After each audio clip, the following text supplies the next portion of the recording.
5 things that your roofing warranty will cover coming up next.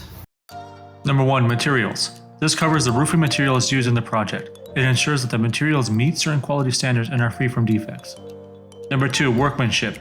This warranty covers the installation and workmanship performed by the roofing contractor. It ensures that the installation is done correctly and up to industry standards.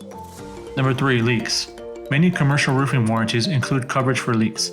If the roof develops leaks within the warranty period, the contractor is obliged to repair them at no additional cost to the building owner. Number 4. Weather resistance. Some contractors' warranties may include coverage for damage caused by severe weather conditions, such as high wind, hail, or other specified weather events. This coverage ensures that the roofing system can withstand the specified environmental conditions without sustaining significant damages. Number 5. Manufacturer's system warranty. Some roofing systems come with the comprehensive warranties from the manufacturer. These warranties cover both materials and in some cases the workmanship. When the installation is performed by a certified contractor, it's crucial to understand the terms of the manufacturer's warranty and how it interacts with the contractor's warranty. Well, thanks for watching. Don't forget to like and subscribe for videos just like this one.